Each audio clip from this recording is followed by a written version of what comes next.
Merci. Bonjour à tous. Alors, c'était difficile de faire un tel forum à Paris, en France, sans donner quelques éléments sur la situation politique en France, et particulièrement sur les élections qui se préparent, l'élection présidentielle et les élections législatives. Parce que nous assistons à, je pense, un événement historique qui est celui de l'agonie de la Ve République. En fait, une double agonie. L'agonie de la Ve République et l'agonie de la gauche. Alors, l'agonie de la Ve République, nous y sommes en plein. Chaque jour apporte un élément nouveau dans cette déliquescence. Et on peut dire, dès à présent, que l'élection présidentielle a déjà perdu de sa légitimité. Pas totalement, mais on ne sait pas ce que nous réservent les quelques semaines qui viennent. Pourquoi l'élection présidentielle a perdu énormément de sa légitimité? Va-t-elle perdre toute sa légitimité? Ce sont les prochaines semaines qui vont nous le dire. Mais en tout cas, elle est déjà bien abîmée. Comment peut-on soutenir ce point de vue? Parce que, d'abord, les deux premiers candidats, en tout cas les deux premiers au sens des sondages, avec toutes les précautions que cela implique, parce qu'on a vu comment les sondages, finalement, ne reflétait pas correctement l'état de l'opinion, et les deux premiers candidats ont des problèmes avec la justice, avec l'éthique, bien entendu, mais également avec la justice. Celle qui est en tête, Madame Le Pen, vient de perdre son immunité parlementaire. Ça n'est pas anodin. Comment peut-on prétendre à la magistrature suprême dans un pays tout en étant remise en cause par un Parlement, alors même si c'est un Parlement croupion, le Parlement européen, il n'empêche que perdre son immunité parlementaire est un événement particulièrement grave. Pour l'instant, l'électorat de Madame Le Pen ne semble pas lui reprocher. Ça n'a pas affecté le résultat des sondages pour l'instant, parce que c'est présenté comme une opération visant à déstabiliser Madame Le Pen. Ce qui est vrai, il est tout à fait clair que c'est la social-démocratie, Hollande de son côté et surtout Martin Schulz, social-démocrate allemand, qui postule d'ailleurs à la présidence allemande, président du Parlement européen, qui a déclenché cette opération contre Madame Le Pen à quelques semaines de l'élection, alors que le cas est connu depuis des mois. C'est-à-dire c'est une volonté de manœuvre pour, comme ils n'arrivent pas politiquement à éliminer Madame Le Pen, ils utilisent des procédés de cette nature. Mais ça n'est pas sûr que ça fonctionne correctement. Ensuite, il y a Monsieur Fillon. Monsieur Fillon, il est, lui, présenté comme le troisième dans les sondages. Monsieur Fillon, lui, il va probablement être mis en examen. C'est quasiment sûr. Et il faut savoir ce que signifie, pour nos amis étrangers en particulier, ce que signifie être mis en examen. La mise en examen, c'est la mise en cause d'une personne au cours d'une instruction, par un juge d'instruction, lors d'une affaire pénale. Et c'est la nouvelle appellation de l'inculpation. Alors, le mot inculpation a été remplacé parce que ça donnait l'impression que la personne était déjà coupable avant d'être jugée, mais c'est la même chose que l'inculpation. Donc c'est extrêmement grave. On va avoir peut-être une candidate qui est qui n'est pas légitime du point de vue du Parlement européen, et qui sera peut-être présidente, et peut-être un président mis en examen, c'est invraisemblable. C'est absolument invraisemblable. Alors la droite est en train de prendre l'eau. Je parlais de la disparition, de la fin de la gauche, de l'agonie de la gauche. Il y a une forme d'agonie également pour la droite. Mais la droite va se rétablir. Alors dans quel état, on ne sait pas très bien.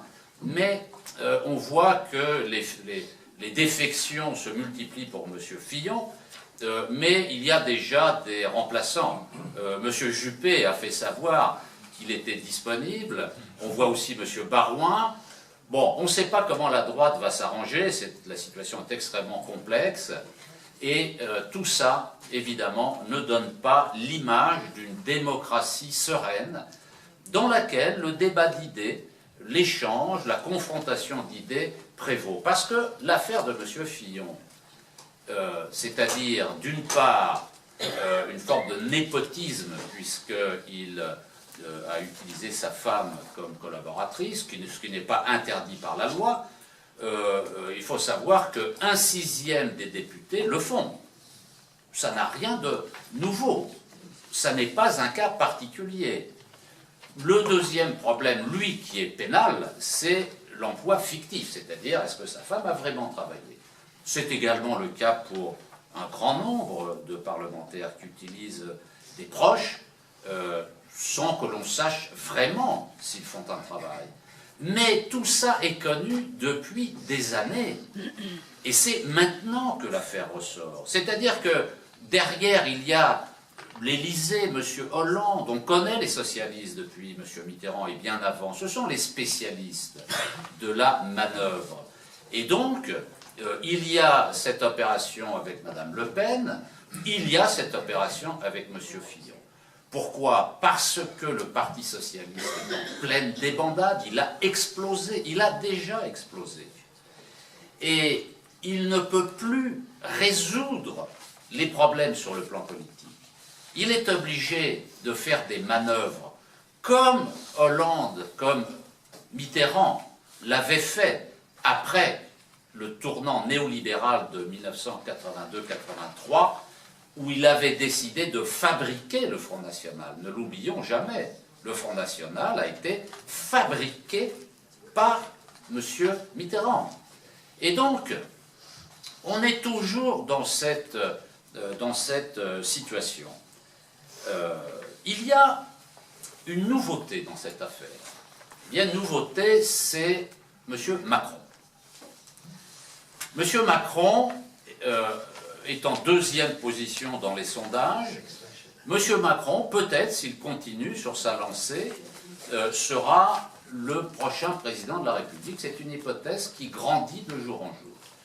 Il faut dire un mot sur M. Macron, que nos amis étrangers aient quelques éléments de réflexion, au-delà de ce que peut en dire la presse chez eux. Qu'est-ce que c'est que M. Macron? Sur le plan des manœuvres politiques, sur le plan idéologique et politique, M. Macron est le résultat de l'analyse de la social-démocratie européenne, qui a fait le constat de l'épuisement des trois formes de cette gauche, la forme social-démocrate, la forme socialiste, la forme travailliste, selon les différents pays. Ces trois formes de gauche, je ne parle pas de la gauche communiste, gauche de gauche, j'en parlerai après, mais cette gauche social-démocrate, disons, qui a joué un rôle important en Scandinavie, en Allemagne, est aujourd'hui totalement à bout de souffle. Elle a été aux affaires pour mettre en place les plans d'austérité déclenchés par l'Union européenne. On l'a vu en Grèce, avec le PASOK, qui a disparu, qui s'est très affaibli. On l'a vu en Italie, Parti socialiste qui a disparu, il y a déjà plus longtemps, avec M. Bettino Craxi. On l'a vu également en Espagne, affaiblissement du Parti socialiste, et puis on l'a vu également au Portugal, on le voit en France. Autrement dit, la forme actuelle de la social-démocratie nécessite une remise au goût du jour, nécessite un ravalement de façade.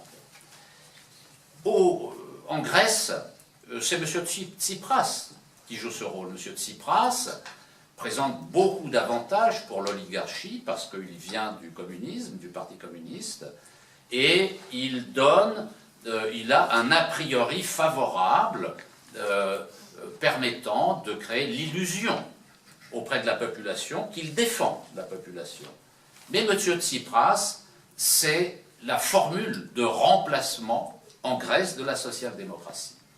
Différentes formules sont utilisées. L'affaire Podemos n'est pas tout à fait, on ne peut pas la qualifier comme cela, c'est plus complexe, mais on voit bien qu'il y a une hésitation et le débat de Podemos a rejeté en fait cette hypothèse puisque c'est plutôt la tendance indépendante, mais nos camarades espagnols expliqueront tout ça mieux que moi. Et puis en France, M.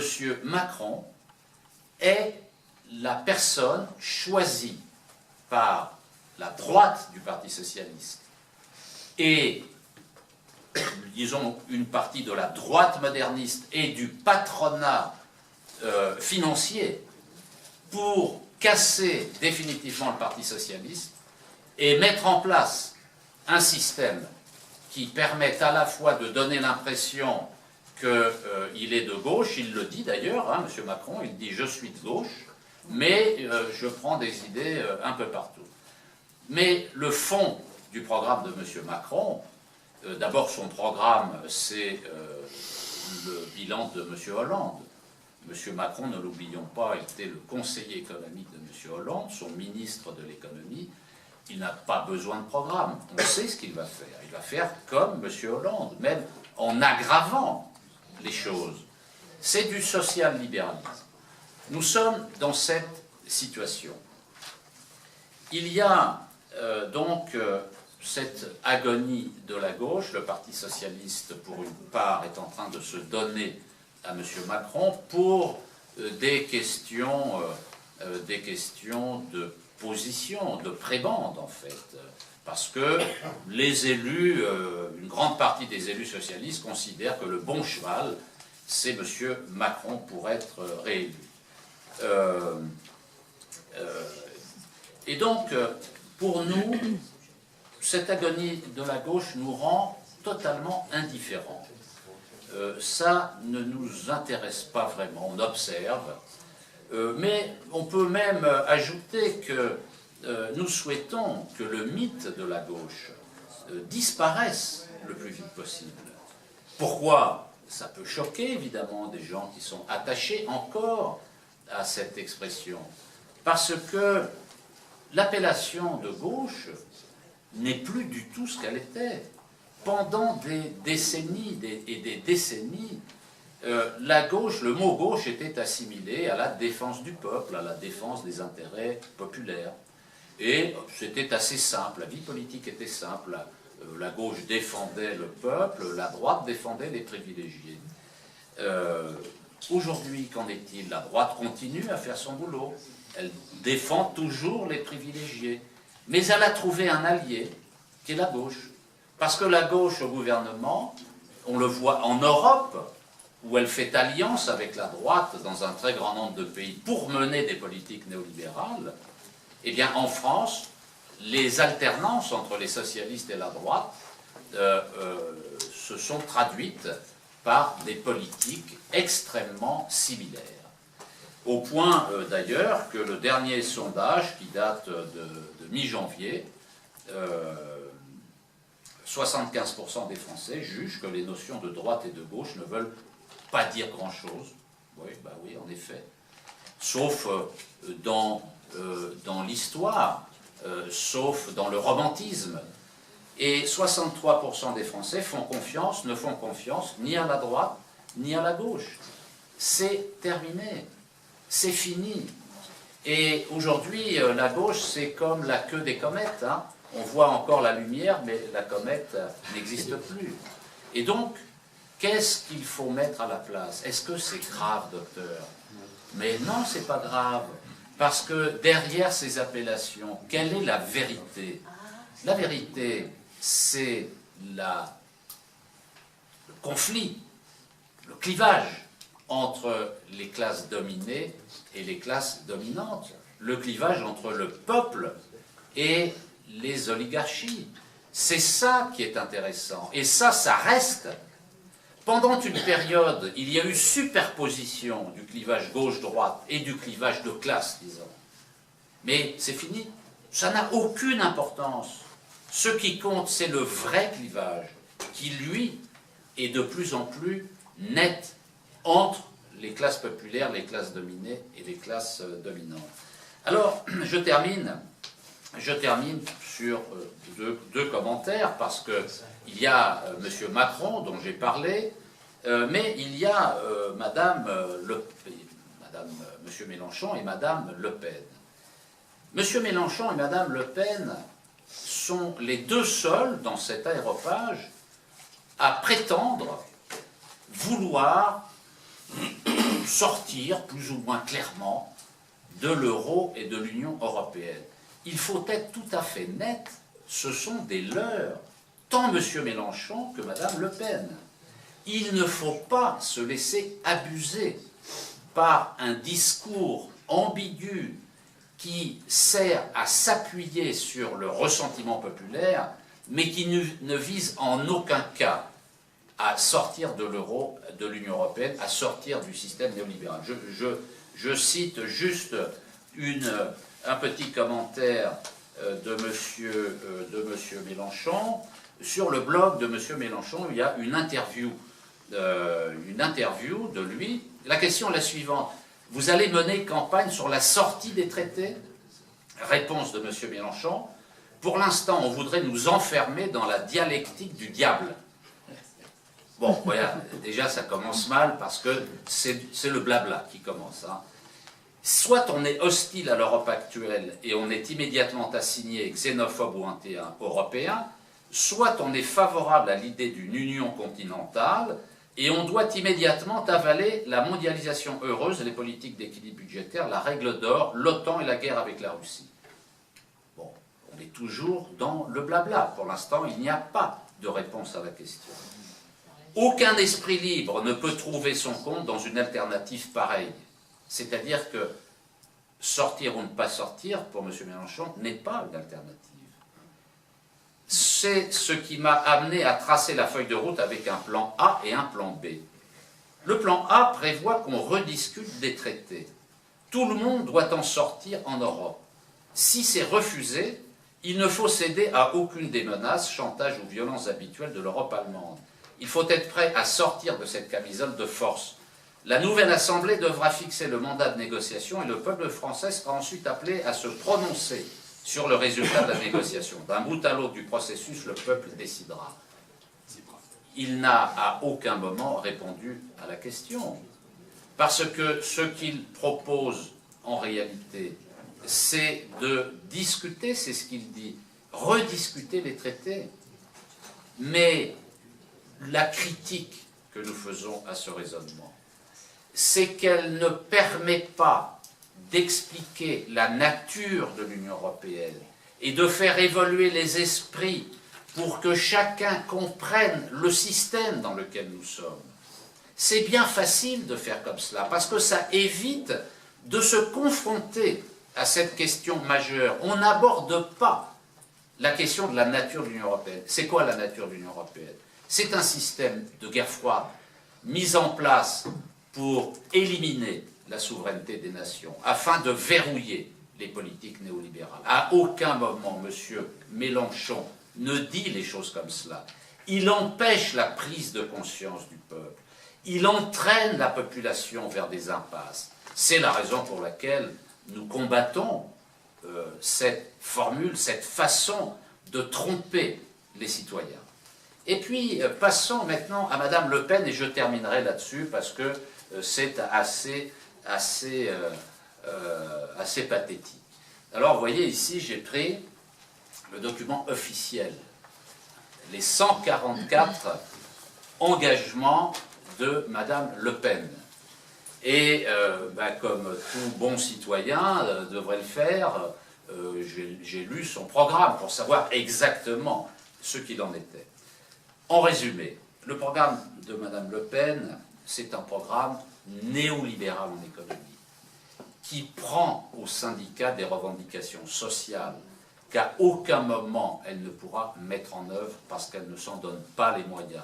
C'est un programme inefficace, répressif, qui divise la population,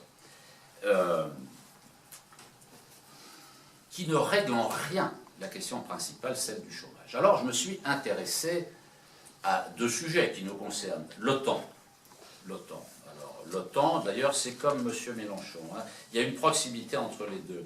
Ce que dit Mme Le Pen, c'est, voilà, ici, quitter le commandement militaire intégré de l'OTAN.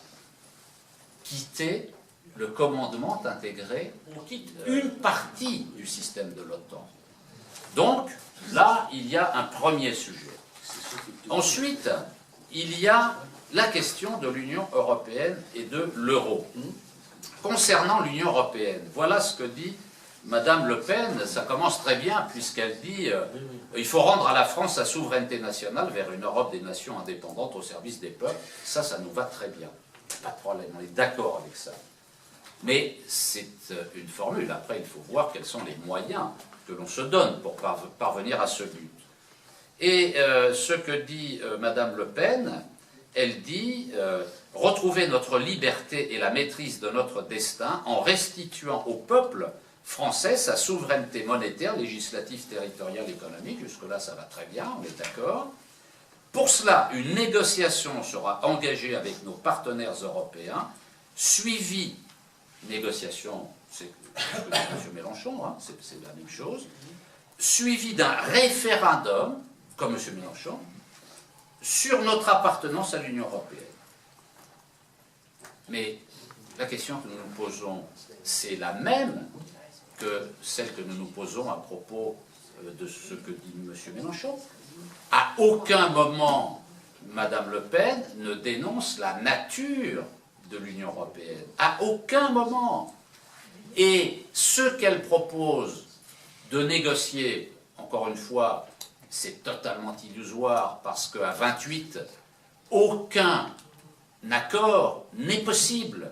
On ne peut pas renégocier les traités. Il faut arrêter de tromper les citoyens avec cela.